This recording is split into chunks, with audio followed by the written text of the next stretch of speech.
Hello there, this is Bethany.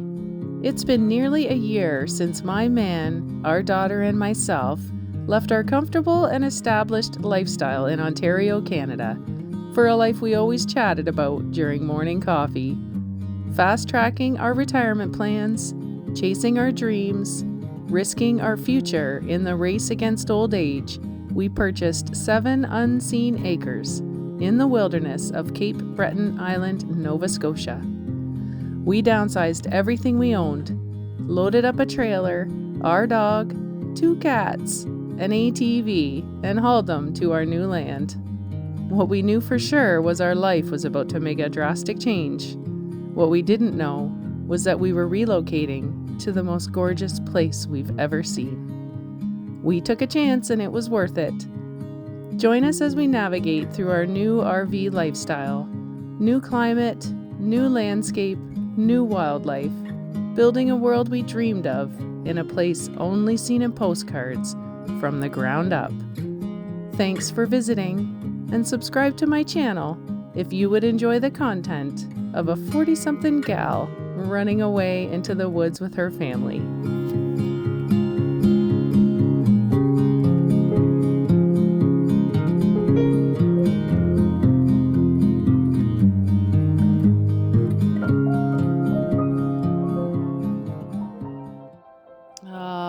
Welcome back, my friends, to another beautiful day in paradise. Muddy March. That's my official term for this month, and trust me, it deserves it wholeheartedly. Remember all that ice and snow on our dirt road? Well, it's thawed now, just saying. And I wouldn't trade it for a lifetime of paved roads. Also saying.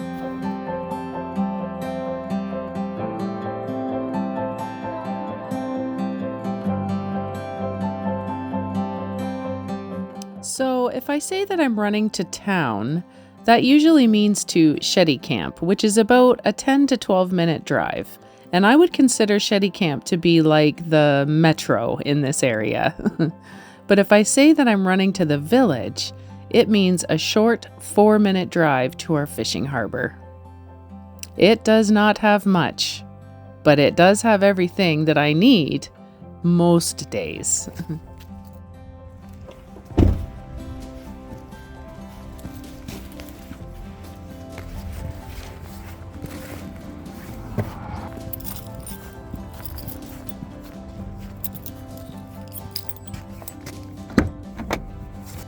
Every time that I walk into our little grocery store, just like a flood of memories wash over me.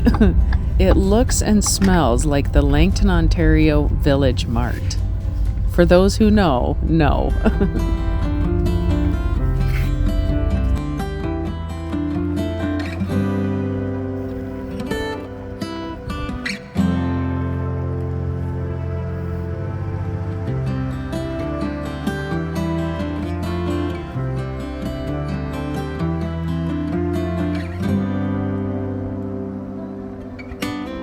After my little errands, I have to always make a stop at the Gulf Shore.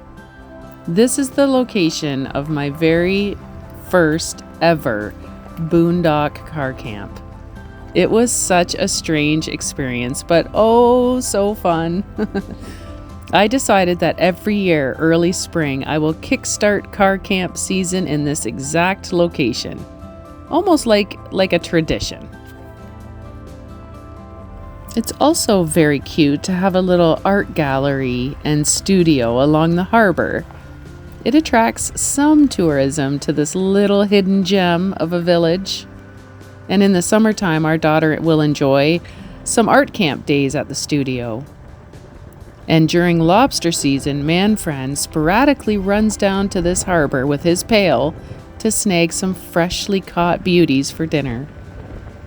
While the loop through our village is always a lovely way to spend 30 minutes of my day, it's the road to home that really warms my heart.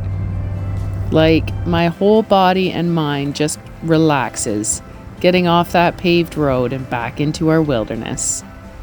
Even if that road is sometimes snow-covered, or ice-covered, or mud-covered, or dust-covered. It's our road, and it's glorious.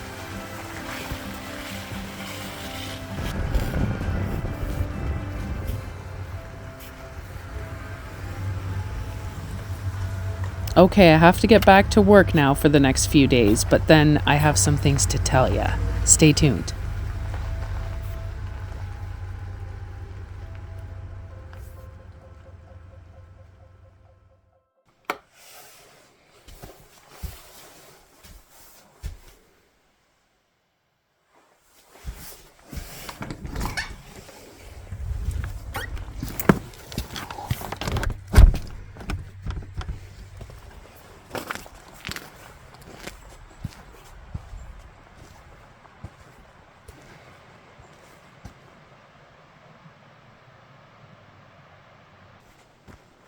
You can really hear the sanctuary from here.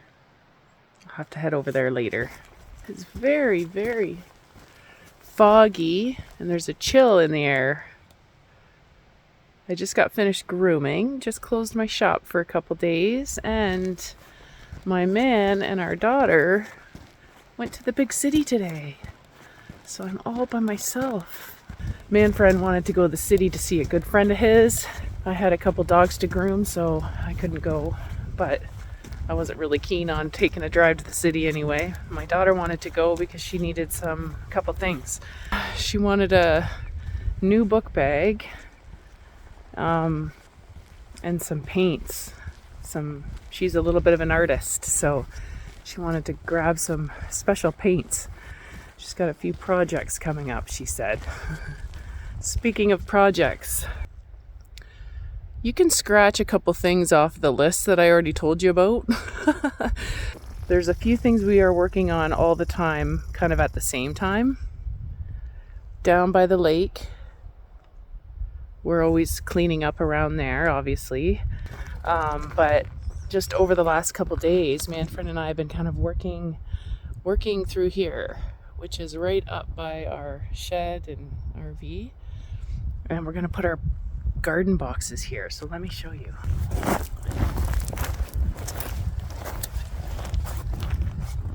I know it's hard to tell, but we have cleaned up in here. There used to be all trees right up to here, and we've worked our way down.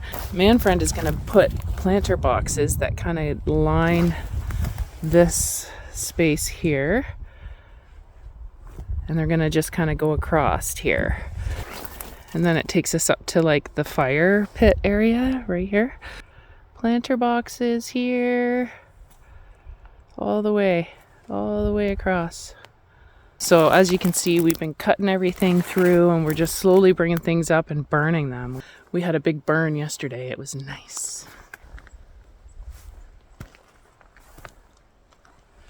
Last year I used these containers to grow some veggies just for starting, because we got here a little bit late in spring to get really going with the garden. This year I want like a garden. And then the one thing I wanted to tell you is this shed. So we built this. This was one of the first things that Manfriend built when we got here. Actually, the outhouse was like the first thing. Then the garbage box, then this shed. We arrived here with a shelter logic. Big mistake when you live within Les Suête winds, because southeast winds are no joke. So if the winds are coming from the north, we barely feel it here. We hear it, we see it, but we hardly feel it. Just from where we are located, you know, there's a lot of shelter. If the winds are coming from the west, which is kind of like across the lake here a little bit, we feel it a little bit, but nothing, you don't get as drastic of winds. They're just normal winds. If we get winds from the direct south, again, we're sheltered in here pretty good. And when the winds come from the southeast, so that's what's called Les Suête, southeast winds. When they come up over the mountains. So this is where it gets unique. First it comes over the Atlantic Ocean, comes over the island into the crevices of the mountains, and you can hear that happening. It's like this weird eerie rumble, and you can hear them coming, the winds. And they come up through the crevices of the mountains, and then they fly up the mountain. These ones right here, and then they shoot down 500 feet straight out, and then it just flies through here, and then it's open after us. So those gusts that come are coming with all these forces going into one crevice. And I actually watched like a video about it, and it was really interesting how they worded it. I'll try to find the video, and maybe I'll see if I can link it somehow, or at least show you where I saw this. But it's a really interesting phenomenon. And when we arrived here, we brought a shelter logic to hold our things like boxes and as a storage unit, because we actually rented a storage unit here on the island, and we had brought a couple of loads before we actually moved. So when we got here, we wanted to get rid of that storage unit. It was like an hour and a half away from us, and that's like the closest one we could find. So we got this shelter logic. We purchased it in Ontario, and we brought it with us, and we set it up. And then within a day, we had a Les Suête. We didn't know what a Les Suête was. We didn't even know anything. We just showed up here with our stuff in this open piece of land, and an RV that wasn't even anchored at that time. It just arrived. It was just sitting here, and a Les Suête came, and we were like, what the heck? I was sitting on the quad inside the shelter logic, and we had it tied, the logic to the quad, and we thought everything we owned was going to end up in our lake, because we just didn't know, and it just hit all of a sudden. And yeah, we didn't know anybody, we didn't know anything. So the people that we did know, kind of, like I had one girl on a text, was able to text her, and she lives over here, and I was like, is this normal, this wind? And they were all like, yeah, it's pretty normal. Like nobody was all worked up, and we were like, what have we done?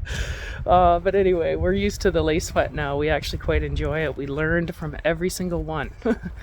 First thing we learned, don't come here with a shelter logic. So with all that said, we built this shed right away. Man, friends, like, that's it. We're getting rid of that shelter logic. And we gave it to our friend, to the friend that he's actually going to visit right now. And we built this shed. Man friend built it, but it still has some stuff. Like, we have not unpacked everything. There's household items like decor, there's some more dishes. There's just no room in the RV to put all that stuff. So in the RV, we just have our everyday things, and in this shed we have boxes of things, plus it's also a shed. But now that we have the shop, because that was the next thing we built, was the shop. Now that we have the shop, we can move these items in there. We need another shelf. Man friend's working on that. But so with the garden boxes, as well as the lakeside projects, this is a top priority. So this shed, and here's what we're doing. We are going to be building bunkies on this property to rent out. But first and foremost, because Manfred and I think that we might be able to survive in this RV another winter. I think it'd be no problem. If it wasn't for him and our daughter, I would just live in this RV until I die. But it doesn't last forever. But we certainly can live like this for a few years yet. Like, we're good. But our daughter is a preteen. She will be a teenager this year.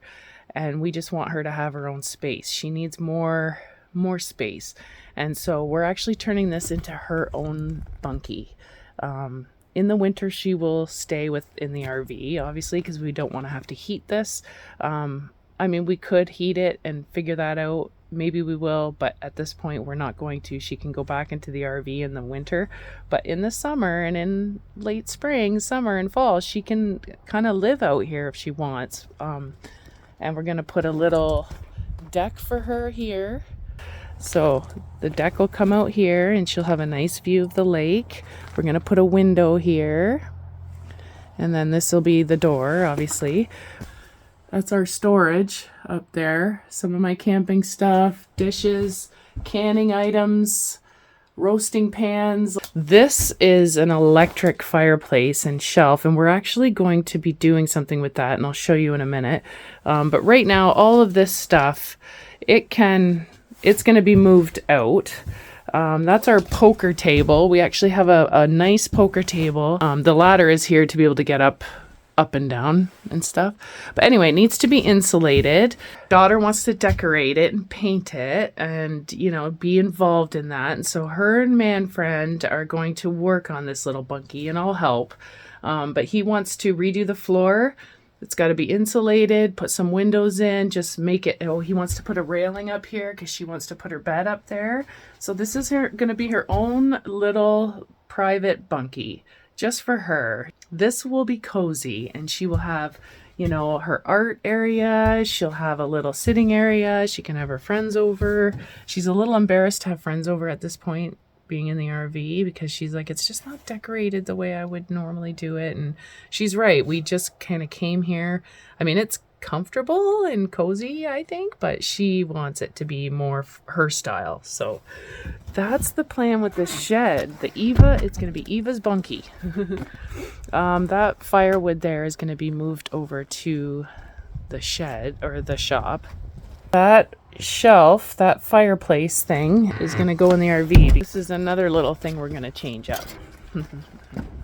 This is going to be fun. If we're going to stay in this RV, which it sounds like we are for another year or two, maybe. All right, so right now we don't use this couch, basically. This is where Tia sleeps. Tia sleeps on that thing. And then we have this reclining chair thing, which we also don't use. Like, we don't use the furniture in here. We're going to get rid of this whole couch, just pull it out, and we're going to pull out these two things. It's really, I don't like them. I just don't like the couches. That's where that fireplace thing is going to go, right here in front of this window. The RV came with these stools. There's one here, and we got one in our daughter's room. And beside the fireplace thing that's going to sit here, the stools can go on either side, and then it's almost like a little breakfast nook area, you know, a place to sit and have a coffee and just look out into the lake. And then over here, I wouldn't mind like just a shelf of some kind, like an extra shelf, just, you know, I don't know, something in there. But this furniture's got to come out. We don't sit on it. I don't like it. It's yucky. But the kitchen is very nice. Like, I really love the kitchen. We were going to move this bunkie over to the shop, and now we're just going to leave it right there. The plan is back on to use the shop as like a starting point to build onto it. Bedrooms, living room, kitchen, bathroom, things like that. Basically, we're ready for everything that happens now. Like, everything's in its place. We're just building on, and that feels really good. So Manfred has the plan for the addition, the shop addition, I'm going to call it. So we got Eva's bunkie, lakeside project, shop addition, RV, little bit of an RV upgrade. There's so much coming up, and it's all fun. Yesterday we're having the burn, and we're working in the yard, and he's coming in and out with tape measure, and he's like, well, we could put that thing here. And we're just looking for places to put what's in the shed, find places for the stuff that's in there, because we need to empty it out, because he's eager to get started building that little bunkie for Eva, and I'm eager for her to have that. And yeah, so that's like one, like that's like 5 projects right there that we're just going to be working on all the time. And then there's also the fun little camping area down at the sanctuary that we're going to be working on. But it's all, like we were saying it last night, it doesn't feel like work anymore. Like it doesn't feel like work that has to be done. It's like fun things to do around here that just add value to our lives. Like, I don't know how to explain it. But I asked Manfred the other day, if you knew then what you know now, would you still do this? Like, would you still have done this? Because it was a lot. It was a big transition. And he said, yes, he would definitely still have done this. And I agreed with him. I'm like, me too. And he said, but I probably would have done things differently. And first thing, I would never have brought a Shelter Logic. Oh, that Shelter Logic is going to be an inside joke for him and I for a long, long time. It was so early on. That first Les Suête, the one where we were clueless. And I'm sitting in the Shelter Logic, just making sure, I mean, it's lifting off the ground, the Shelter Logic, but it's tied to the quad that I'm sitting on, and it's blowing through. And I was watching YouTube. I was watching my YouTube stuff, just preoccupied with YouTube, but this blaring wind coming through, just, and I was like enjoying it secretly, and he was really stressed out. For the first month, we all, not Eva didn't, I don't think, but Manfred and I had some pretty good vertigo. Like, it just felt like you were tipping over or rocking back and forth. Like, it just felt weird. It was just like, oh man, we don't have that anymore. But it did take us like a few weeks to get used to being in an RV, and you can hear everything outside. You can hear planes going by, you can hear quads going by, you can hear the birds and stuff still. And so for the first month, I gotta say, it was different. But now I can't imagine going back to like normal living. It's 2:30, so I'll probably just get my pajamas on already and relax for coffee time. And then I can make some chocolate chip cookies.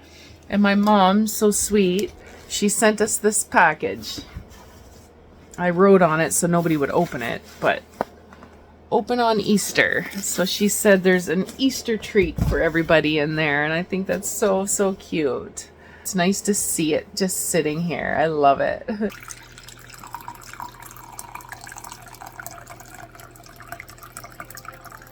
I'm actually feeling just a little bit tired this afternoon. It could be the cloudiness. It's been really sunny this week. I've been outside a lot, but today is cloudy and cool, and I'm sleepy. A sleepyhead.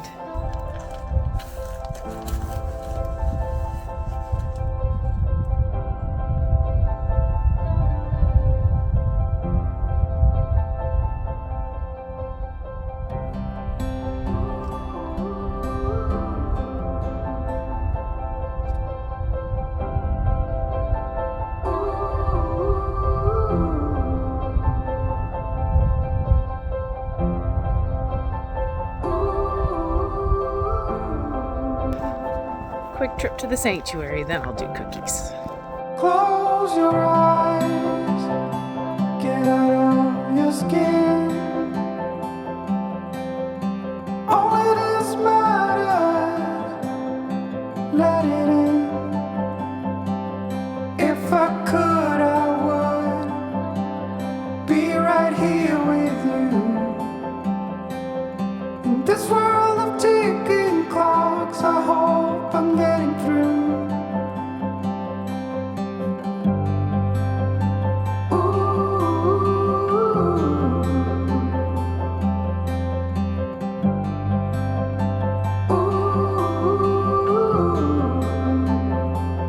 So close your eyes. Do you feel the same? Only thing that matters, without shame, I will let you into my mind's deep. Recover the fallen tears that have been long asleep. The lights are out and heaven's open. We can be everything we want. Oh, stop the clocks, the bees are humming in between the contrasts of our souls.